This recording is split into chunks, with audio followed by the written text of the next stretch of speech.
Hello boys and girls, ladies and gentleman, अगर आप CA foundation सितंबर 2024 की तैयारी करना चाहते हैं तो आप इस वीडियो को जरूर देखिएगा, क्योंकि यहां पर मैं आप लोगों के लिए लेके आऊं एक full proof strategy for CA foundation 2024। अभी हम लोग बैठे हैं मई 2024 में, और मैं यहां पर जो कैलकुलेशंस बता रहा हूं वो बता रहा हूं with effect from 10th of May 2024। तो बहुत अच्छे से देखना, बहुत अच्छे से सुनना, और इसमें जितने भी पॉइंट्स मैंने लिखे उसको आप इंप्लीमेंट करना अगर आप सितंबर 24 की एग्जाम्स देना चाहते हैं तो। वेल रियली स्पीकिंग, अगर आपका अटेम्प्ट है जून 2024 तो ये आपके लिए रेलेवेंट नहीं होगा, और अगर आपका अटेम्प्ट है जनवरी 25 तो आप इसको देख सकते हैं, बहुत सारी चीजें इस पे से सीख सकते हैं, लेकिन इंप्लीमेंटेबल नहीं है। तो ध्यान से सुनिएगा, समझिएगा और आगे बढ़िएगा। दोस्तों, सबसे पहला सवाल यहां पर होता है कि सीए फाउंडेशन की जो एग्जाम्स होती है, क्या उसका ड्यूरेशन होता है? मतलब 4 सब्जेक्ट्स जो आपको पढ़ने, अकाउंटिंग, लॉ, क्वांटिटेटिव एप्टीट्यूड और इकोनॉमिक्स, ये चारों सब्जेक्ट का टीचिंग का ड्यूरेशन या क्लासेस का ड्यूरेशन क्या है? अब मेरी बात ध्यान से समझना। एज ए टीचर मैं आपके साथ ये डेटा शेयर करता हूं, क्योंकि जब मैं एज ए टीचर ये डेटा आपके साथ शेयर कर रहा हूं तो मुझे अपने टीचर्स को भी बताना होता है कि आपको ये सब्जेक्ट इतने इतने घंटों में पूरा करना है। तो ये डेटा आपको कहीं नहीं मिलेगा, इसीलिए आपको मैं शेयर कर रहा हूं, और आपके पास ये डेटा होना चाहिए। तो बहुत ध्यान से सुनना, जितने भी बच्चे ध्यान से सुनना। सेशन एंड हो जाने पे मैं आपके कोई भी सवाल होंगे तो वो सवाल यहां पर ले लूंगा। सीए फाउंडेशन के चारों सब्जेक्ट्स जो हैं उनकी क्लासेस का ड्यूरेशन होता है अप्रोक्सीमेटली 500 से 550 घंटे।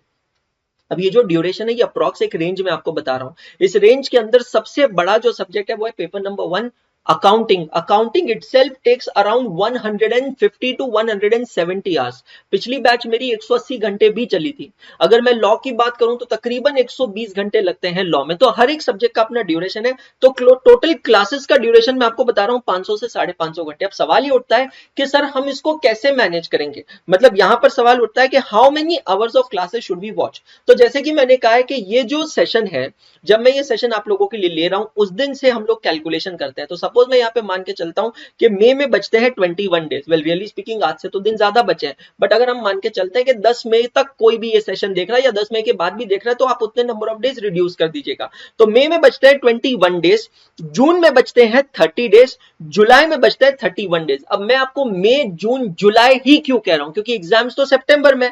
मैं वापस आता हूं अपने पॉइंट्स पे। सबसे पहली बात, you must aim to complete your classes by 31st of July. ये बहुत इंपॉर्टेंट है, क्लासेस 31 जुलाई को कंप्लीट करना है। और एक चीज जिसपे अभी भी एक बड़ा सा क्वेश्चन मार्क है, वो चीज ये है कि सितंबर में आखिर एग्जाम्स कब होगी।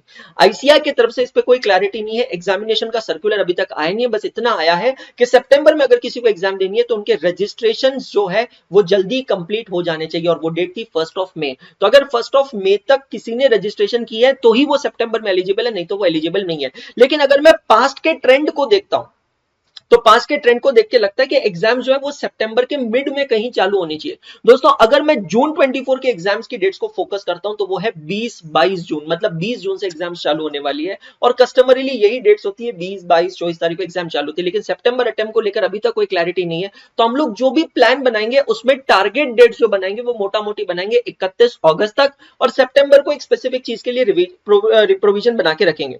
तो आप लोगों को यहाँ पे टारगेट रखना चाहिए कि जो 550 घंटे, 500-550 घंटे की जो आपकी क्लासेस है उसको आपको 31 जुलाई तक कंप्लीट करना। और 31 जुलाई तक कंप्लीट करने के लिए कैलकुलेशन करते हैं कि डेली आपको कितने घंटे क्लासेस देखना पड़ेगा।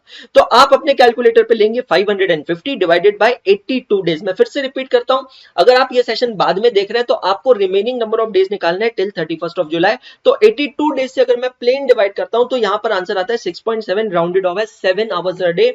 मतलब अगर सितंबर 24 में आपको अच्छे से अटेम्प्ट देना है, पूरी तरह प्रिपेयर्ड होकर, not with half preparation, complete preparation, तो आपको दोस्तों 7 घंटे एक दिन में क्लासेस देखनी पड़ेगी, लाइव हो, रिकॉर्डेड हो, या दोनों का कॉम्बिनेशन हो। ये एक इंपॉर्टेंट चीज आप लोगों को ध्यान रखना है। अगस्त का जो महीना है वो आपको पूरी तरह रिजर्व रखना है अपने रिवीजन्स के लिए और टेस्ट सीरीज के लिए। ये बहुत ज्यादा इंपॉर्टेंट है, because you can not be best until and unless you test. Examination में जाना है, प्रिपरेशन करना है, तो प्रिपरेशन करने के लिए बहुत ज्यादा जरूरी होता है कि आप साथ साथ में रिवीजन करते रहे। तो मैं आप लोगों के लिए यहां पर लेकर आया हूं prescription to pass CA foundation September 24 examination. Prescription बहुत सिंपल है, आपको अपनी क्लासेस कंप्लीट करनी है जिसका ड्यूरेशन मैं आपको बता चुका हूं, अप्रोक्सीमेटली 500 से 550 घंटे। उसके अलावा आपको फर्स्ट एक्सटेंसिव रिवीजन करनी है जिसमें कितना समय लगेगा और कितने डेप्थनेस पे जाना है ये भी मैं आपको बताऊंगा। उसके अलावा आपको करनी है सेकंड समरी रिवीजन, और फिर थर्ड होगी pre test series revision. Pre test series revision या कोई पेपर्स आप सॉल्व कर रहे हैं, टेस्ट सीरीज आप दे रहे हैं, एकाग्रता लेकर आएगा test series for September 24 students in June 24। तो टेस्ट सीरीज से पहले जो आप रिवीजन करते हैं उसको कहते हैं प्री टेस्ट सीरीज रिवीजन। और चौथी रिवीजन होगी जब हम लोग आपकी यूट्यूब पे रिवीजन लेंगे। हाँ जी दोस्तों, यूट्यूब पे आप लोगों के लिए रिविजनरी लेक्चर्स लगाए जाएंगे, लाइव होंगे या प्रीमियर होंगे, अप्रोप्रिएटली आपको पता चल जाएगा। वो रिविजनरी लेक्चर्स देखकर भी आप अपनी रिवीजन कर सकते हैं। सवाल यहां पर आता है कि रिवीजन की डेप्थनेस क्या होनी चाहिए, क्योंकि 550 घंटे जो आपने बताया सर वो तो हमें समझ में आ गया कि उसके हिसाब से मुझे एक दिन में 7 घंटे क्लासेस देखना ही देखना है विदाउट एनी फेल। और एक इंपॉर्टेंट चीज यहां पर मैं एक्शन मार्क दे दूं आप लोगों को, इंपॉर्टेंट चीज ये है कि ये 82 डेज में संडे भी इंक्लूडेड है। तो ये मान के चलना कि जिसको सितंबर 24 देना है उसको सिर्फ मंडे टू फ्राइडे या मंडे टू सैटरडे नहीं पढ़ना है, no weekend, it's complete Sunday schedule. Now first extensive revision का मतलब होता है कि आपका जो डेप्थनेस होता है वो डेप्थनेस होता है 60% of the actual study time. तो सपोज आपको किसी टॉपिक को पढ़ने में 10 घंटे लगे थे, फर्स्ट टाइम जब आपने वो टॉपिक पढ़ा था तो 10 घंटे लगे थे, तो पहली रिवीजन जो आपकी होगी वो तकरीबन 6 घंटे की होनी चाहिए, मतलब 60% डेप्थनेस में जाना है। अब जब मैं डेप्थनेस की बात करता हूं, बात बहुत सिंपल है दोस्त, यहां पर आप जो एग्जाम्पल एक्सप्लेनेशन का टाइम होता है उसको स्किप करेंगे, सीधा क्वेश्चन सॉल्विंग करेंगे, प्रैक्टिस करेंगे। First extensive revision should comprise of solving the question when it comes to accounts. When it comes to law, you should actually write the answers. That's very important. So approximately 550 into 60 hours, you will need approximately 330 hours for first extensive revision. Second summary revision जो मैंने आपसे कहा है, second summary revision जो है उसका डेप्थनेस 40 या 50% हो सकता है, कुछ चैप्टर्स का 40, कुछ चैप्टर्स का 50% of the actual study duration। तो पहली बार अगर कोई टॉपिक पढ़ने में 10 घंटे लगे थे, फर्स्ट एक्सटेंसिव रिवीजन आपने 6 घंटे में की थी, तो सेकेंड एक्सटेंसिव रिवीजन जो है वो 4 से 5 घंटे में कंप्लीट हो जानी चाहिए। वहां पर हो सकता है आप कुछ क्वेश्चंस को कैलकुलेटर पे सॉल्व कर लें, कुछ टी फॉर्मेट्स बना के सॉल्व कर लें, कुछ क्वेश्चंस को आप ऑडिटिंग अप्रोच से भी सॉल्व कर सकते हैं। So that will need another 275 hours. मतलब ये जो है ये मस्ट है, टू डू है, इसमें कोई एस्केप नहीं है। तो सर अगर मुझे डेली की 7 घंटे क्लासेस देखनी है, और जैसे कि आपने कहा मुझे फर्स्ट एक्सटेंसिव रिवीजन भी करना है, सेकंड समरी रिवीजन भी करना है, तो मेरा अप्रोक्सीमेटली टाइम टेबल कैसे बनना चाहिए, मतलब how should a time table look like for a CA foundation September 24 students. Repeat करता हूं, टाइम टेबल आप लोगों के लिए मैंने आपके सामने बनाया। You have to attend classes either live or recorded or in combination for 7 to 8 hours a day। तो आप लोग जैसे मुझसे पढ़ रहे हैं, तो मुझसे आप पढ़ रहे हैं, तो मेरी स्ट्रैटेजी, मेरा शेड्यूल मैं आपको बताऊंगा कि 15 अगस्त तक मैं कुछ टॉपिक्स लाइव में कवर करने वाला हूं, वो आप लाइव देखेंगे, और बाकी जो समय आपको बचेगा वो आप रिकॉर्डेड देखेंगे।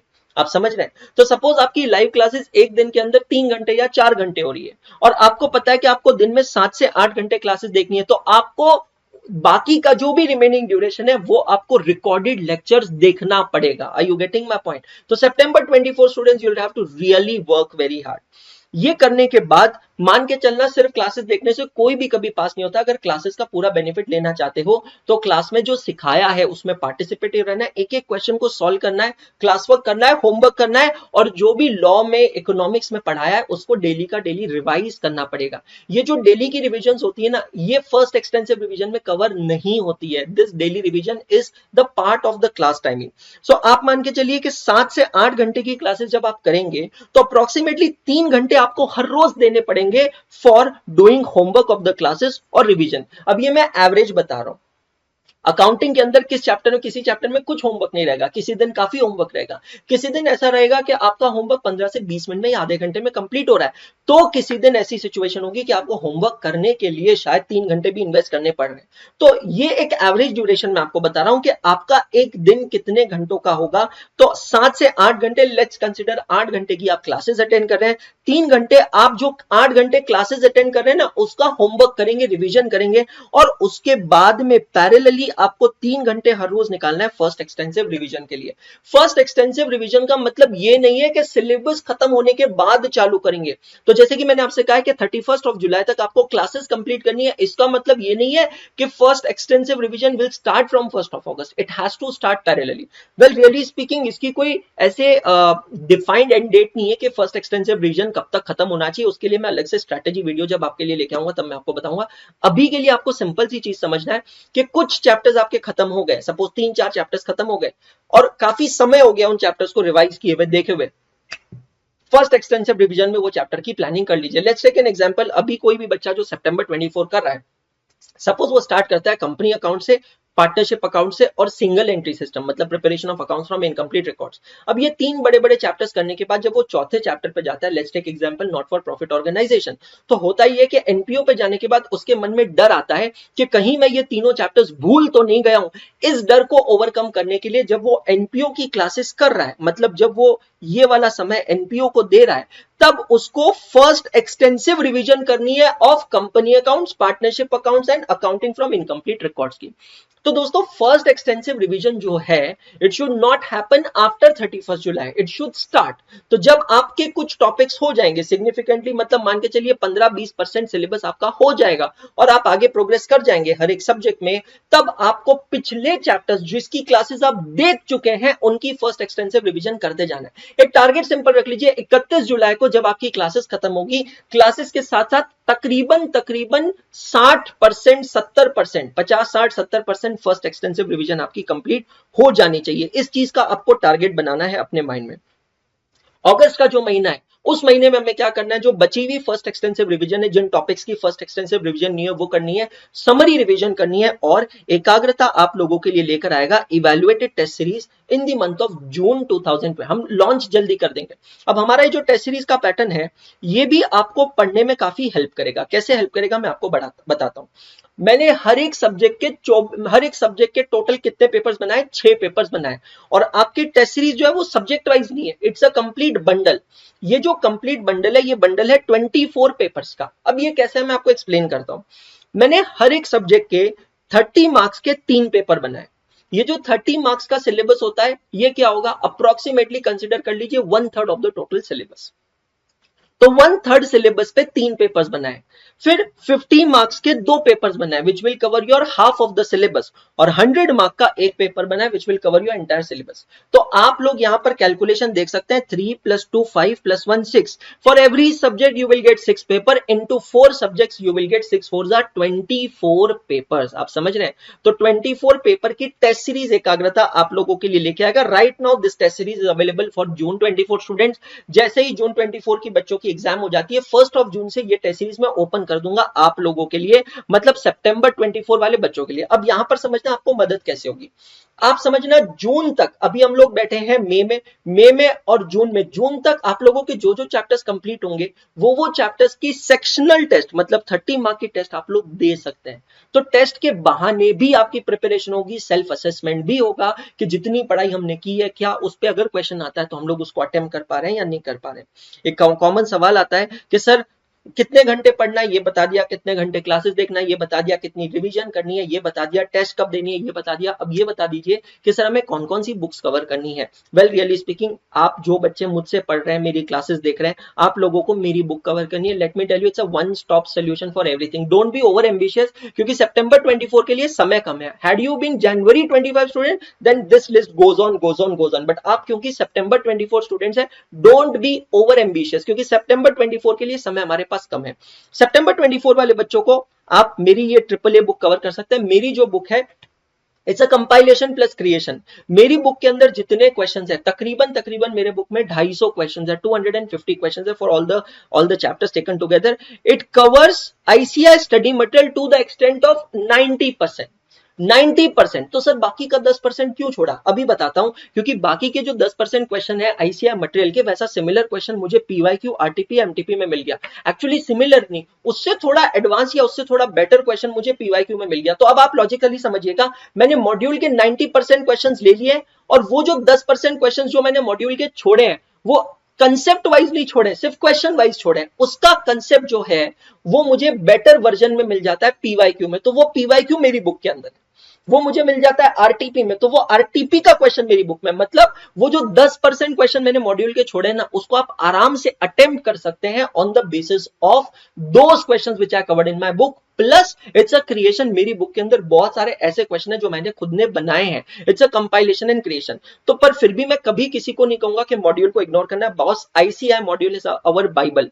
तो आप लोगों को यह ध्यान रखना है कि ट्रिपल ए बुक के अलावा ICI module it is a must cover resource. ठीक है, मेरी बुक की अगर मैं बात करूं तो मेरी बुक सिर्फ उन लोगों के लिए एप्लीकेबल है जिन लोगों ने मुझसे क्लास की है। अगर आपने सपोज मुझसे क्लास नहीं की है तो ये बुक आपके लिए रेलेवेंट नहीं है। मेरी बुक अलग से बिल्कुल परचेज मत करना जब तक क्लासेस नहीं देख रहे हो, because it is an unsolved book. It is not with solution, it comes without solution. तो आप लोग जो क्लासेस देख रहे हैं, जो कर रहे हैं, तो आप लोग क्लासेस देख रहे हैं तो आप लोगों को कोई परेशानी की बात नहीं, कोई प्रॉब्लम की बात नहीं है। लेकिन अगर मैं बात करूं पीवाईक्यू, आरटीपी और एमटीपी की, तो सितंबर 24 वाले बच्चों को मैं एक डिस्क्लेमर देना चाहता हूं, please don't be over ambitious. Guys आप ऑलरेडी ओवर एम्बिशियस हो रहे हो कि अभी आप सोच रहे हो कि मुझे सितंबर में एग्जाम देनी है। मैं ऐसा क्यों कह रहा हूं आप लोगों से, क्योंकि समय कम है, ये समझना, लिमिटेड टाइम है, लिमिटेड टाइम में बहुत कुछ करना है। एक इंपॉर्टेंट पॉइंट जो यहां पर मैंने सबके बीच में नहीं लिखा है, जानबूझ के नहीं लिखा है, क्योंकि मैं मेंशन करना चाहता हूं, वो इंपॉर्टेंट पॉइंट है आपके कॉलेजेस का। Right now most of you guys have just pass और awaiting your results of 12th standard, और बहुत ही जल्द आपका 12th का रिजल्ट जब आएगा, आप लोग पास होने के बाद मे बी सीयूईटी के एग्जाम्स देंगे, या जो सीयूईटी के थ्रू नहीं जाकर किसी और कॉलेजेस के डायरेक्ट एडमिशंस ले रहे हैं, आप कॉलेजेस के एडमिशंस लेंगे, वो भी आपके लाइफ में डिस्टर्बेंस क्रिएट कर सकता है। बॉस यहां पर सवाल आएगा बच्चों का कि sir how do we manage our colleges together with our CA preparation. Answer I am telling you भाई, एक सिंपल शब्द में आंसर दूंगा, जुगाड़। और कोई तरीका नहीं है तेरे लाइफ में, बिकॉज कॉलेज चालू हुआ, कॉलेज की परेशानियां होगी, कॉलेज के झंझट होगी, स्पेशली अगर आप टॉप कॉलेजेस में जाते हैं और स्पेशली थ्रू सीयूईटी अगर आप जाते हैं, तो आपकी जिंदगी में परेशानियां बढ़ने वाली है। एक्चुअली सॉरी, ऐड नहीं होगी, आपकी जिंदगी में परेशानियां और चैलेंजेस मल्टीप्लाई होगी। अब आपको ये बढ़ती हुई परेशानियों को सिर्फ एक तरीके से मैनेज करना होगा, आपको इसे जुगाड़ करना होगा, और कोई भी तरीका आपके पास अवेलेबल नहीं है। मैं सर्टेनली मानता हूं कि कॉलेजेस की वजह से डिस्टर्बेंस होगा, इसीलिए generally again don't be judgemental from this. मैं पर्सनली ऐसा मानता हूं कि अगर मैं सीए कर रहा हूं और मेरी लाइफ में कोई प्लान भी नहीं है, I should do graduation from a very very normal college.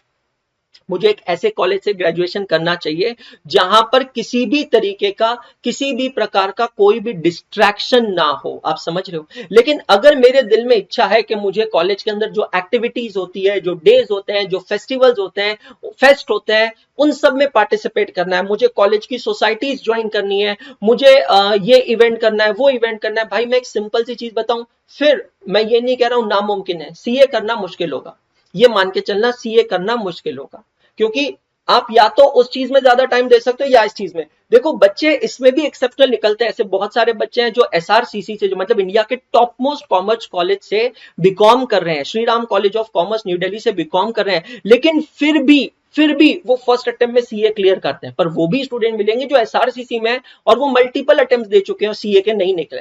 On the contrary ऐसे भी बच्चे मिलेंगे जो बहुत ही मीडियोकर कॉलेज से ग्रेजुएशन कर रहे हैं और फर्स्ट अटेम्प्ट में सीए निकल गए।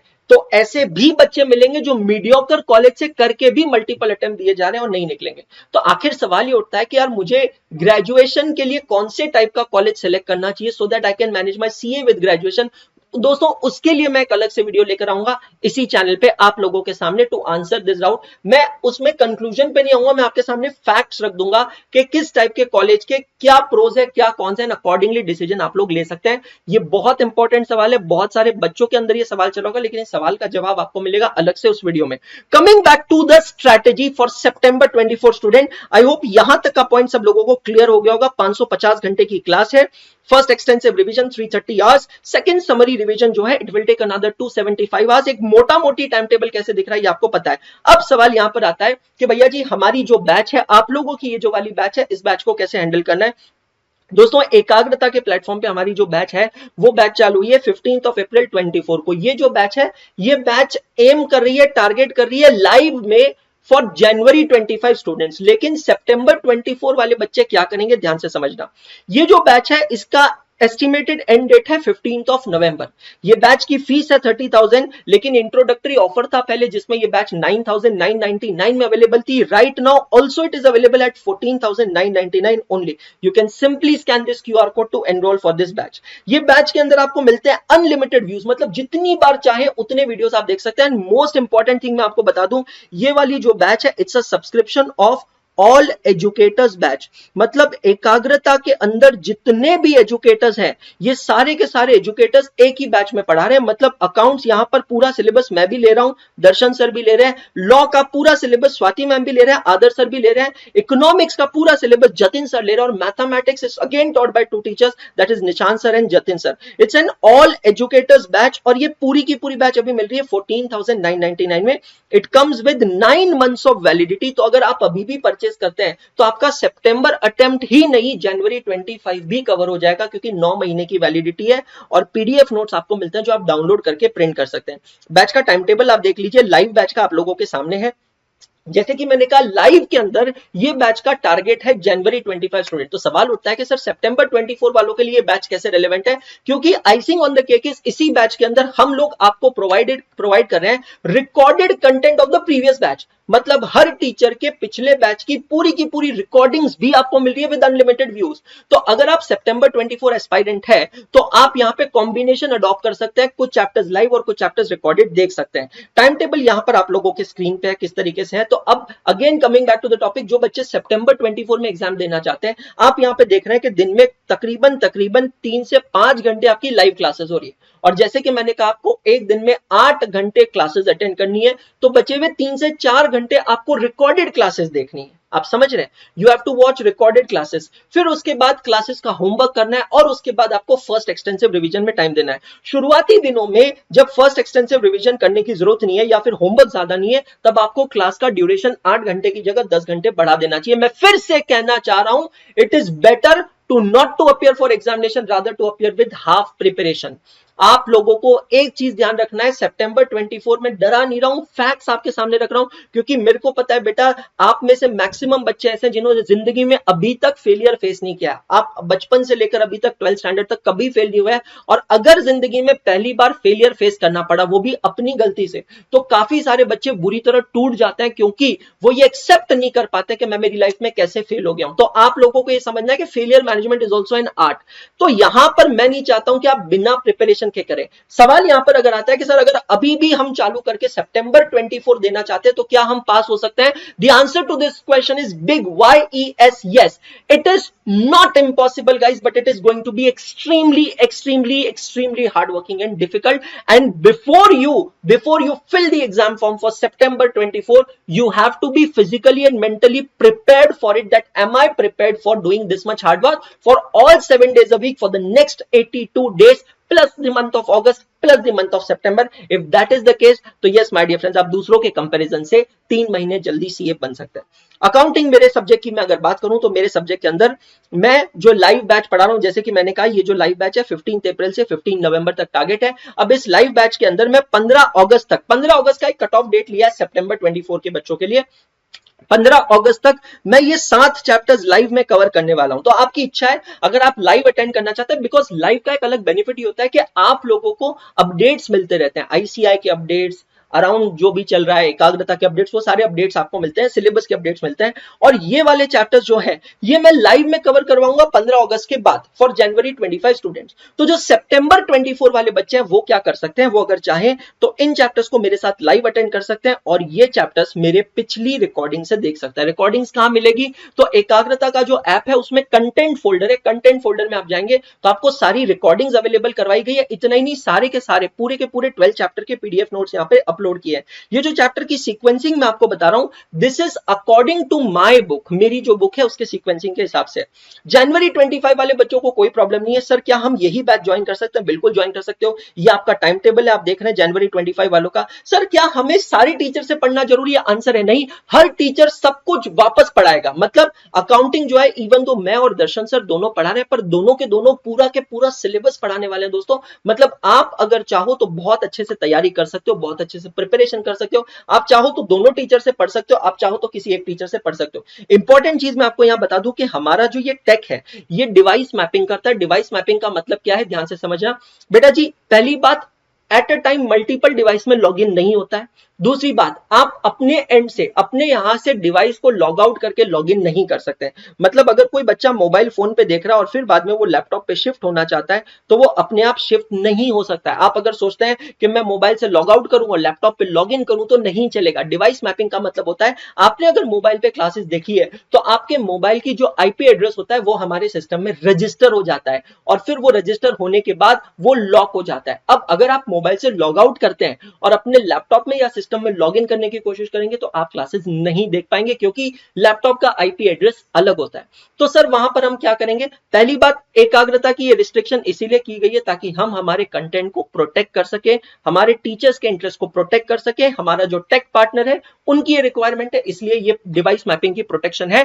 अब मेरी बात ध्यान से समझना, आप लोगों को पूरे कोर्स ड्यूरेशन में एक बार हम इजाजत देते हैं, अनुमति देते हैं कि आप अपने डिवाइस को चेंज कर सकते हैं, और वो चेंज करने की प्रोसेस बहुत सिंपल है। आपको एकाग्रता की वेबसाइट पे जाना है और वहां पर राइट हैंड साइड में रेज अ टिकट का एक ऑप्शन दिखेगा। रेज अ टिकट में जाकर आपको टिकट रेज करनी होगी, जिसको तकरीबन 24 घंटे लग सकते हैं, और वो भी वर्किंग आवर्स। तो अगर किसी ने फ्राइडे को टिकट रेज की है तो आपकी रिक्वेस्ट जो है वो मंडे को प्रोसेस होगी, एंड ऑफ द डे तक। इसलिए मैं कह रहा हूं कि डिवाइस मैपिंग के तहत आप अपने पासवर्ड आईडी किसी के साथ शेयर नहीं कर सकते हैं। आपने लॉग आउट करके वापस लॉग इन करने की कोशिश की तो सिस्टम आपको रोक देगा। Systems are very secure and they restrict you to tamper with the data, any type of tampering. तो यार बात बहुत सिंपल है बेटा, हमें पढ़ना है, और इतने कम प्राइस के अंदर अगर आपको ये सब्सक्रिप्शन मिल रहा है तो डेफिनेटली, लेकिन प्राइस से ज्यादा आपको सबसे पहले ये सोचना चाहिए that are you really prepared for September 24। तो अभी भी जितने भी बच्चे सेशन देख रहे हैं सबको मैं ये कहना चाहूंगा कि अगर आप ये सितंबर 24 अटेम्प्ट देना चाहते हैं तो पहले खुद से सवाल पूछिए ये सेशन देखने के बाद, क्या मैं ये सब करने के लिए तैयार हूं या नहीं। मुझे पता है बहुत सारे ऐसे बच्चे हैं जो अभी कहेंगे हाँ और बाद में चेंज करेंगे डिसीजन। इसीलिए हमारा ये जो बैच है, ये जो सब्सक्रिप्शन है, इसकी वैलिडिटी फ्लैट मैंने 9 मंथ्स रखी है, ताकि अगर कोई बच्चा अभी सितंबर 24 टारगेट करके इसको खरीदता भी है और बाद में माइंड चेंज करता है या सितंबर में फेल होकर फिर वापस जनवरी 25 देना चाहता है, उसको दोबारा क्लासेस नहीं लेनी पड़ेगी। इसी एक सब्सक्रिप्शन से जनवरी 25 तक का उसका काम हो जाएगा। I hope it is absolutely clear to all of you.